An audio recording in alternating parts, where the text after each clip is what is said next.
We've already went through half of the Metro Division, and we will go through the second half of the Metro Division, give our full predictions for all of these teams in this episode of Locked On Hurricanes.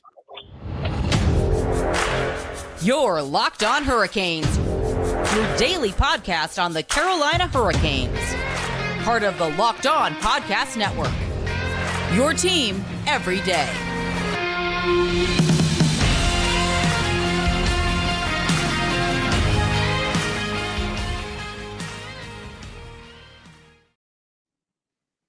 Hey there, Caniacs. I'm your host, Jared Ellis, and you're listening to Locked On Hurricanes on the Locked On Podcast Network, your team every day.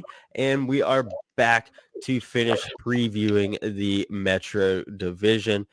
We went through the bottom half of the division in part one. Now we're going through the top half in part two. I'm joined, as always, by my co-host, Andrew Schnittker. How you doing today, Andrew?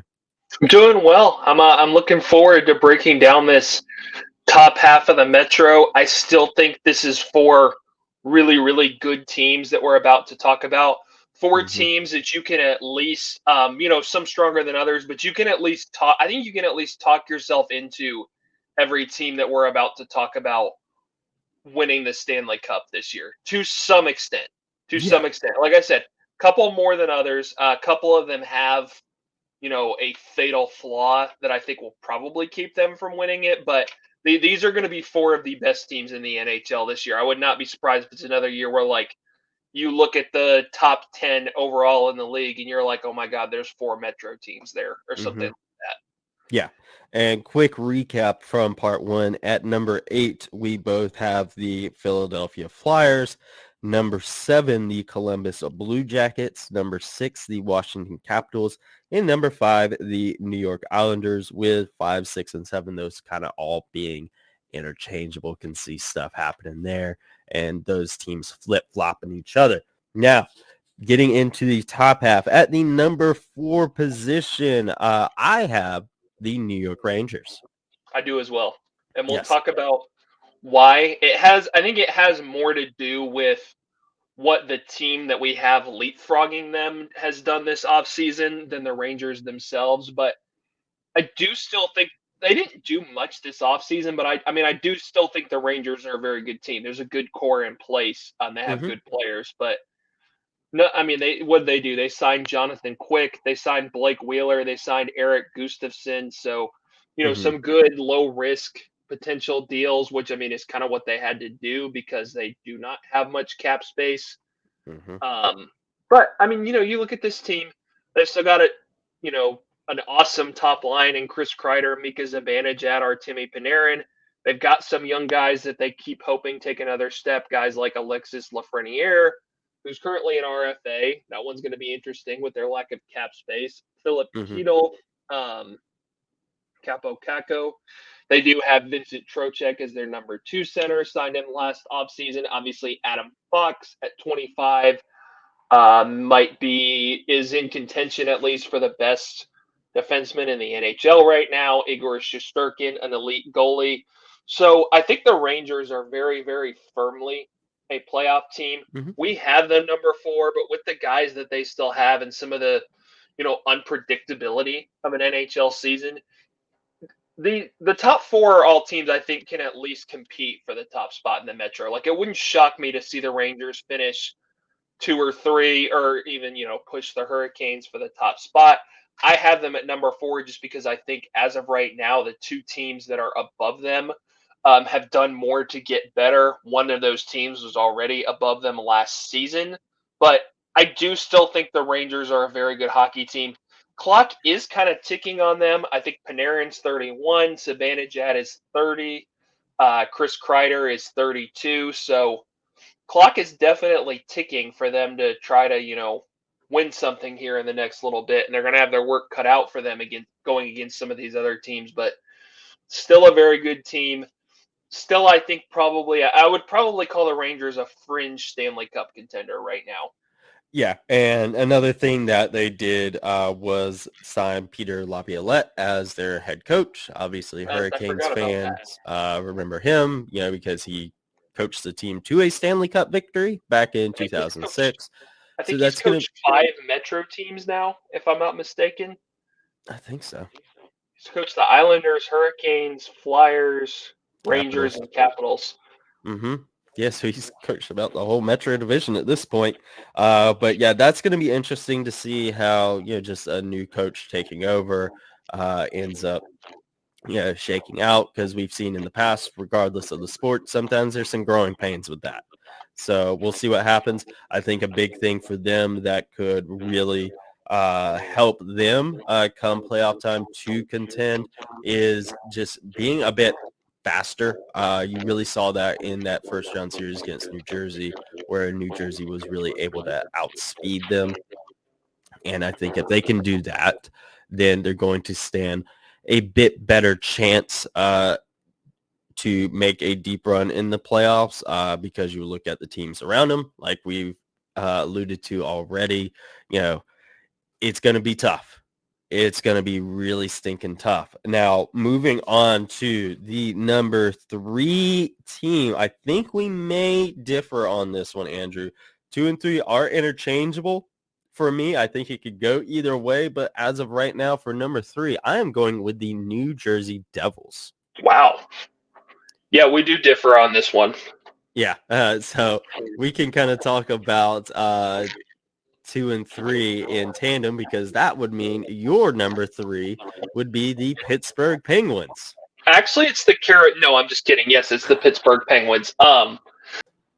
Folks, football season is right around the corner. It's going to be here before we know it. You see, I got a New Jersey ready to go, and you can get ready for the NFL season with incredible offers from FanDuel, America's #1 sportsbook. Right now, new customers can bet $5 and get $200 in bonus bets guaranteed. Plus, all customers who bet $5 will get $100 off NFL Sunday Ticket from YouTube and YouTube TV. Now is the perfect time to join FanDuel. The app is easy to use, and you can use it on everything from spreads to player props and more. So visit FanDuel.com/locked on and kick off the NFL season with an offer you won't want to miss, folks. I am so excited for this one. So again, make sure you go to FanDuel.com/locked on and to kick off the NFL season. This amazing offer. FanDuel, official partner of the NFL. Yeah, you want me to go ahead and talk about the Penguins, and then I'll let you talk about the Devils, or We can kind of go back and forth on this Okay. one since we differ. But I'll go with my pick for the Devils first. Again, they could totally take the number 2 spot. They could totally win the Metro. Again, I'm just going with them just simply for the experience level. Pittsburgh has a lot more experience. I think they're going to be riding high on a lot of moves that they made this offseason. But New Jersey, again, is still scary good. They have lots of good young talent that we have talked about a lot. I really like the addition of Tyler Toffoli.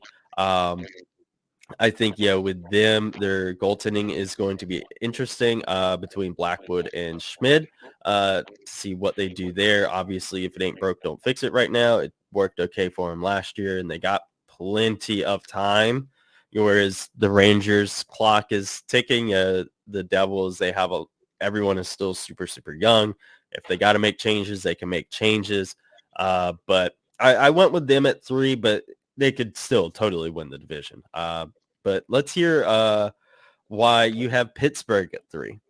So I definitely have Pittsburgh making a jump into a firm playoff team after missing out last year. I have them above the Rangers. Wouldn't shock me at all if they finish number 2.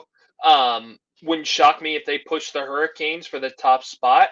I will get into why I have them at 3. And honestly, I think like a solid tier below the Hurricanes and Devils in a minute here. But I really like the vast majority of what they've done this Mhm. offseason. They already had a good core, a very aging core, but still very good players in Sidney Crosby, Evgeny Malkin, Chris Letang, and Jake Gensel. They hired Kyle Dubas, who I think got a really raw deal in Toronto, deserved a lot better than what he was given and how he was treated there. And I like the majority of what they've done. I really do. I really like they ended up, they lose Jason Zucker in free agency, but they add another top 6 winger really for peanuts from the Vegas Golden Knights in Riley Smith. Obviously, they make one of the bigger moves in the offseason in getting Erik Karlsson and really don't give up much more than a first-round pick to do it. Add a defenseman who just scored 100 points last year. Add him to Chris Letang. You've got 2 really, really good offensive defensemen. I believe they also signed Ryan Graves from the Devils, so that their blue line should be much improved with the additions of Graves and Karlsson. Crosby's still playing at an elite level. Malkin's still playing really, really well. Here's why I have them below the Devils. There's 2 main reasons. Number 1 is the goaltending. Tristan Jarry was not very good for the Penguins last year. They looked at other options. They looked at trying to trade for John Gibson. We know they poked around with Frederik Andersen. They end up re-signing Jarry to like a 5-year deal with a 5-something million cap hit, which feels very much like a consolation prize for them after they tried to upgrade but couldn't. They bring in Alex Nedeljkovic as their backup. He was not good for the Red Wings. I'm sorry. No, you're good. And he could be better. The thing about the blue line is, yes, it's better, but you've got, I think for them, you've got too many guys that are more inclined to scoring than defending. I worry about their goal prevention with their goaltending. Obviously don't have close to what the Hurricanes have in terms of that elite blue line that could shelter a lesser goalie like a Peter Mrazek or an Alex Nedeljkovic a little bit. They're also, I think, a lot more reliant on health than the Devils. Like, you look at the Devils, their best players, Jack Hughes, Nico Hischier, Jesper Bratt, Timo Meier, all very young guys. Like the Penguins, there's a good chance that like Chris Letang and Evgeny Malkin both miss 20+ games. In a race that's going to be as tight as I think the top 3 or 4 in the Metro is this year, that's a killer. And that's why I think I like the Devils better. Their goaltending is a little bit of a question mark, though. If they get the Akira Schmid that they got before, their house of cards. Well, I don't want to call the Devils a house of cards because they're a good team, but before everything fell apart against the Hurricanes in that second round, I think they're a deeper team than the Penguins, especially up front. Like I said, we just mentioned Hughes, Hischier, Bratt. They just added Tyler Toffoli, who scored 30+ goals and 70 points for Calgary last year for like Yegor Sharangovich and a 3rd-round pick. They added they added Toffoli for basically nothing. They have Timo Meier for a full year now. He gets a full off season, a full training camp to get himself acclimated to his Devils teammates and their system. Wasn't great for them after the trade deadline last year, but I still think he's a really, really good player, and I do think that he's going to be really impactful for them. Again, it's hard, especially when you're an elite player, going to a new system, going to new teammates. It's probably a bit of an adjustment for him because he was used to having to do everything in San Jose versus kind of fitting in as a piece to the puzzle in New Jersey. And I think this full offseason and training camp will help him. They still have Dougie Hamilton playing at a very, very high level. One of the best, still one of the best number 1 2-way defensemen in the NHL. Right now, today's NHL, I'm taking Dougie Hamilton over both Chris Letang and Erik Karlsson. Look, Erik Karlsson's a great player. He's a great addition for the Penguins. for a few years in San Jose before last year, he wasn't healthy and he wasn't producing at nearly the clip he did last year. So I wonder if he doesn't regress a little bit. Now, I think he's a great player. You know, we were on board with the Hurricanes getting Erik Karlsson, so I don't want this to seem like I'm like, oh, well, Karlsson's not that good anyway. The Hurricanes didn't need him. Like, well, Mm-hmm. the Hurricane, he's not what the Hurricanes need, but you know what I mean. Yeah. So yeah, I have the Devils, I have the Penguins just a little bit below the Hurricanes and Devils because I think their goaltending is much worse. I think their blue line is more suited to scoring than it is to helping Mm-hmm. those goalies. I think they're more reliant on health. They're also more reliant on now Crosby still played at an elite level last year. Malkin still played really, really well. So I don't think that happened, but those guys are old. Like Crosby is 36, Malkin's 37. At any given year, they could both fall off a cliff in terms of their production. The Mm-hmm. Devils, like we mentioned, they all have guys. Most of their core players aren't even what would be considered their prime yet. They're all still younger than young. us. What? I said they're all younger than us. Well, you didn't really have to say that, but you did. So, but yeah, no, I mean they're all still ascending. As I said, they're not really in their prime yet. So I just think the Penguins are asking for a little bit more to go their way in terms Mm-hmm. of finishing higher than third. Whereas the Devils, it's kind of all right there. It's easier to expect the things that the Devils need to happen than the things that the Penguins need to happen. We talked about this before. I do think that the Hurricanes and Devils are going to be battling it out for the top spot all year. It wouldn't shock me if it comes down to the last couple games. Again, those head-to-head matchups between really all of the top four in the Metro are going to be critical for all of these teams this year, which should make for some really good, fun, intriguing matchups. I think the Hurricanes are well suited to win a divisional race like that because they've done it 2 years in a row now. You look at last year, the battle between them and the Devils came down to game 82. The year before that, I think they might have clinched in game 81 when they were trying to fend off the Rangers for the top spot in the Metro. So it's going to be another very fun, very entertaining race. I personally expect the race for the top to be between the Hurricanes and Devils. I said earlier I've got tiers in the Metro. I think the Hurricanes and Devils are one tier. I think the Penguins and Rangers are probably the next tier. I could probably put the Flyers are in a tier by themselves because they're garbage. Sorry. Yeah. They're a horrendous hockey team, and they're going to be a horrendous hockey team. I struggle to put the Islanders, Capitals, and Blue Jackets in the same tier. I probably would, but I really think the Islanders are significantly better than both the Capitals and Blue Jackets. It's much easier to see them making the playoffs. So I almost put them in their own as a bubble playoff team, but I can't see them, contending for the top spot in the division like I can in the teams in the two tiers above the top four. And then the Capitals and Blue Jackets are in their own tier of yeah, maybe, but probably not. Mm-hmm. Yeah, so it's almost like you have the Hurricanes and Devils at the top, then the Penguins and Rangers, then the Islanders and their little island, then the Capitals and Blue Jackets, and then Philly in the basement, pretty much. Correct. Okay, yeah. So, yeah, I think all that's really, really fair. For me, again, New Jersey and Pittsburgh, I think they could totally flip-flop. I think New Jersey could totally finish second. I think New Jersey could totally win the division. I personally just went with Pittsburgh for that second place spot.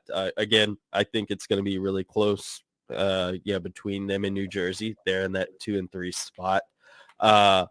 But I just feel like you did bring up good points about them being reliant on health, and I do think that is kind of going to be the make or break for them. If they can stay healthy, I think number 2 spot is theirs. But like you said, you have these aging stars and they are aging. And you brought up a good point. This totally could be the year that Sidney Crosby falls off a cliff. It could totally be the year that Erik Karlsson falls off a cliff. That Evgeny Malkin falls off the cliff. Totally be that year. But yeah, they for so often in sports, it's what have you done for me lately? And these guys have been really stinking good lately. Erik Yeah, Karlsson that's fair. coming off of a Norris Trophy winning season again. Sidney Crosby, 36 years old, had pushed for a 100-point season again. It was 90 some odd points that he had. Malkin, like you said, played really well. Letang played really well. Their blue line is improved. You did make a good point about how their blue line is a bit more suited to scoring rather than defending, and that will be interesting to see how that ends up shaking out with Jari and Ned. I do think the backup role is better suited for Ned at this point in his career. Maybe he can turn things around and go back to the starting role. Totally could, still young. I think with Jari, they're really banking on him turning in a corner and really improving, and we'll see what happens there. But if both of those guys are on their game, that's a pretty decent tandem. Is it Ned, or excuse me, not Ned, Freddie and Ronta? No, it's not. Neither of those guys are going to be in contention for a Vezina trophy. Same with New Jersey. Neither of those guys are going to be in contention for a Vezina. But, it is what it is. I think, Pittsburgh, if they're healthy, I think they really give New Jersey a run for their money and edge out on that number 2 spot. But if they're not healthy, like you said, that's kind of a death sentence when it comes to winning the Metro. But yeah, I like all these teams, of course. Now, we talked about in part 1, of course, the Hurricanes. We have them finishing number 1. So, yeah, just a quick rundown of our Metro Division standings for the preseason. Number 1, the Carolina Hurricanes. Number 2, for me, the Pittsburgh Penguins. And number 3, for me, the New Jersey Devils. Those are flip-flopped, of course, for Andrew. Number 4, the New York Islanders. Number 4, the New York Rangers. Number 5, the New York Islanders. I totally think I butchered that. Number 6, the Washington Capitals. Number 7, the Columbus Blue Jackets. And then number 8 in the basement, likely the bottom of the league, the Philadelphia Flyers. Before we wrap things up, Andrew, are there any, last second thoughts on, any of these teams, any that could be a dark horse for the division? Anything that really comes to mind on any of this? Not in terms of a dark horse. I think, I said I could see any of the, to varying degrees, I could see any of the Hurricanes, Devils, Penguins, or Rangers winning the division. It's pretty hard to see anybody but those 4 doing it. The only team that might have a shadow of a chance is the Islanders, and that's like if Sorokin somehow has an even better season and allows 1 goal a game or something, because I don't think they're going to score that many, even with Horvat and Barzal as their top 2 center duo. The big thing you just mentioned, you talked about goaltending for the Penguins and the Devils. I think that's the big thing, or one of the big things that puts the Hurricanes over the top, as I like their goaltending better than either of those 2. Obviously, the Islanders and Rangers have the Hurricanes beat on goaltending, but I think the Hurricanes have those 2 teams beat in other areas. But you can make an argument that going into this season right now, Pyotr Kochetkov would be the number 1 goalie for both the Penguins and the Devils. So I think that goaltending depth that the Hurricanes have, that they're going to be able to rely upon over the course of a full season, is going to be one of, if not the biggest things that I think is going to put them over the top to win this division. Yeah, I totally agree with you there. The Hurricanes are an extremely deep team, and they're going to be a very fun team to watch. And we're obviously going to talk about them all season long, as we do here on Locked On Hurricanes. So make sure you're following along at LO_Hurricanes, myself at Jared Ellis _96, and Andrew at A Schnitt 53. Let us know what you guys are predicting for the Metro, your standings, dark horses, players to watch, whatever it may be. Make sure you let us know. Again, on social media, in the comments on YouTube. Let us know, folks, and we will talk to you guys in the next episode. And as always, let's go Canes.